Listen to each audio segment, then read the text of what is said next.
Shalom from Israel, dear family and friends, and we're coming to you with an urgent prayer request, an emergency prayer request for the people of Israel and for freedom to continue in Israel. Now, as most of you have probably been following this new so-called anti-missionary law that apparently temporarily has been retracted. It's the law by Moshe Gafne and one other member of Knesset. Moshe Gafne is a member of Netanyahu, Benyamin Netanyahu's coalition. This law is nothing new. 26 years ago, we thought we had this law beat. This anti-witnessing or anti-sharing or anti-free speech, which you can't have in a democracy. And democratic principles are freedom of expression, freedom of religion, freedom of conscience, freedom of speech. You cannot limit those and still have a democracy. And so Israel's the only democracy in the Middle East. I'm glad to hear that it's temporarily shelved, but I want to ask you to please be vigilant in your praying and in your contacting anyone in an elected position or anyone that knows anybody that is elected, that has any contact with Israeli officials, embassies, consulates, representatives, and so forth.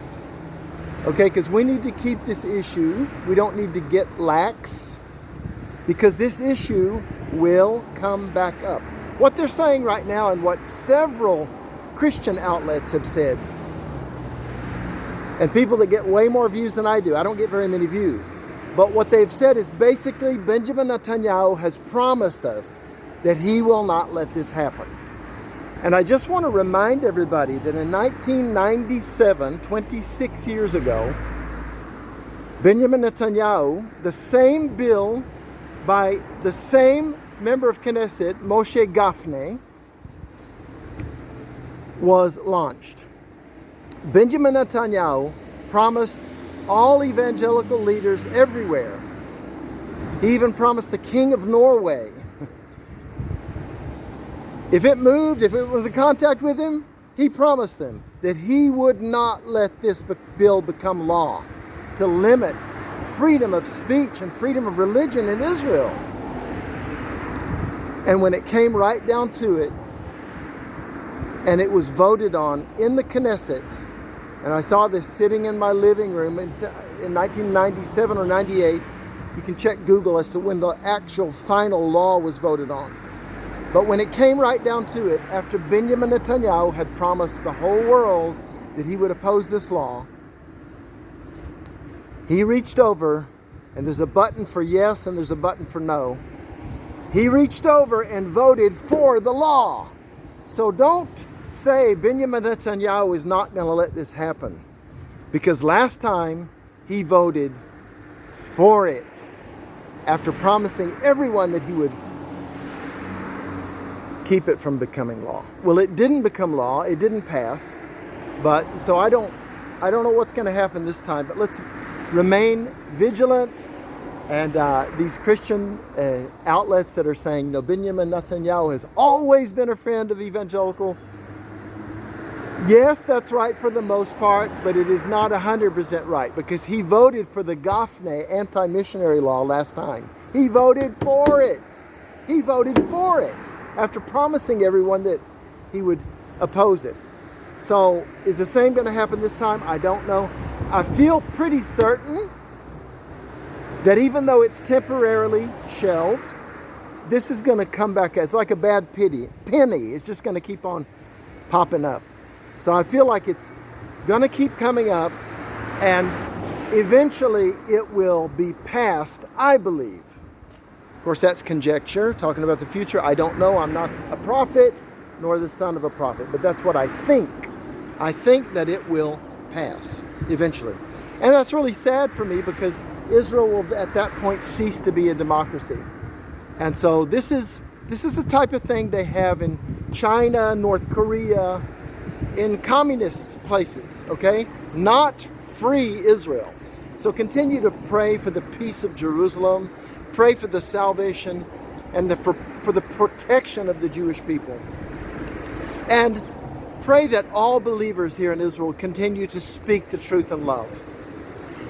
There is a so-called anti-missionary law in Israel passed in the 1970s, which I might add, not one person has ever been prosecuted for. Never. Because it's a ridiculous law. But it states that you cannot give promise of monetary remuneration to anyone to change their religion. Now, what true believer would want to offer money for someone to change their religion? First of all, we don't have any money. But if we did have, we wouldn't give it to anybody to change their religion. Belief is like love. When it's for sale, there's something horribly, horribly wrong. And so, we're seeking the Lord in Israel today. If someone wants to say, I'm not far from the Baha'i temple here in Haifa today, but if someone wants to say, I believe in Baha'i Olai, that's their business. If they want to say, I believe in Muhammad or Buddha, that's their business. If they want to say, I believe in Moses, or if I believe in Jesus, that's their business. People have the freedom of choice to decide. God is a gentleman. He's not going to force himself on anyone. Now, it is true that only the truth is true, and only Yeshua is the way. But people are free, and people should not be forced by coercion to either speak or not speak, or to believe or not believe. In the 4th chapter of the book of Acts, and by the way, if the law passes, we're all going to keep sharing the truth and love. So, I mean, it's kind of a scary thing. But in Acts 4, you remember they tried to warn the apostles not to speak in this name of the Messiah anymore, and it didn't work. Acts 4, verse 16, saying, What shall we do to these men? For indeed that a notable miracle hath been done by them, is manifest to all them that dwell in Jerusalem. And we cannot deny it. But that it spread no further among the people, let us straitly threaten them, that they speak henceforth to no man in this name. And they called them and commanded them not to speak at all, nor teach in the name of Jesus, Yeshua. But Peter and John answered and said unto them, Whether it be right in the sight of God to hearken unto you more than unto God, judge ye. For we cannot but speak the things which we have seen and heard. To be a believer is to be one that bears testimony. So when there is freedom in the free marketplace of ideas, the truth has a chance. When there's coercion, the truth is limited. So pray for the peace of Jerusalem. Pray for Israel, that this horrible, awful, wicked law put forth by Moshe Gafne will never come up again. Thank you so much. Keep spreading the love of the Messiah. God bless you. And until next time, shalom from Israel.